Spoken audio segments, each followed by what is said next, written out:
Tony Licantro, and I'm at the Low Emissions Conference at the beautiful West End Hotel in Perth, and I'm joined today by Brandon Munroe, who is the chairman of soon-to-be listed ScandiVanadium, code SVD. G'day, Brandon. Hey, Tony.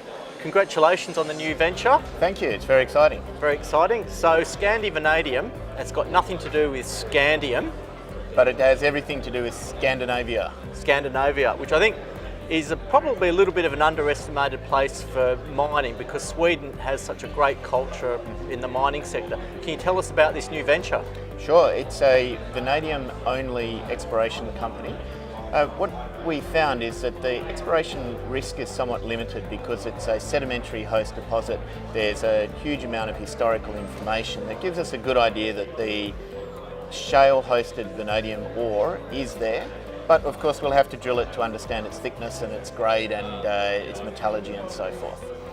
Okay, so are you purely focused on Sweden? Correct. Okay, so what you're saying is this is an entire company's focus is just vanadium?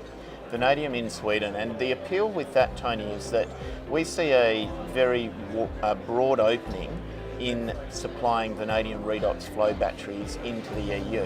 So as we've talked about before, intermittent renewables are a fantastic technology, but they are intermittent, and without a viable storage solution, they put a lot of pressure on the grid. And because the EU has been a leader in the development of intermittent renewables, they've also been a front runner in realising the difficulties of dealing with that pressure. And so we see that over coming years, there'll be a huge demand for storage solutions, and we also think that vanadium redox flow batteries are the premier storage solution. And we want to be a part of that, and being in Sweden and being in the EU puts us in the pound seats to do that. Are your projects close to infrastructure and roads? Yeah, it's Europe. We've got a rail running through the project, we've got highways and roads.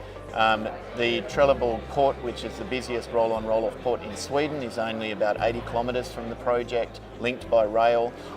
Flying to Copenhagen Airport or Malmo Airport, it's got all of that, which is the real pleasure about being in Europe. And as soon as you list, what are your first plans with the company? So what we're doing at the moment is talking to landowners and the local authorities. We want to get on the ground and drill as soon as we can. And from there, it's really maiden drilling, moving to maiden resource. Are you able to drill in winter? It's better to drill in winter because it interferes less with the farming and the cropping in the area. So we're in an agricultural area. We won't be drilling in any environmentally sensitive areas. It'll only be farmland. So it's a case of working in the least disruptive way with the local farmers that we can, and that's winter. Okay, sounds promising. Thanks a lot, Brandon. Great, thanks, Tony.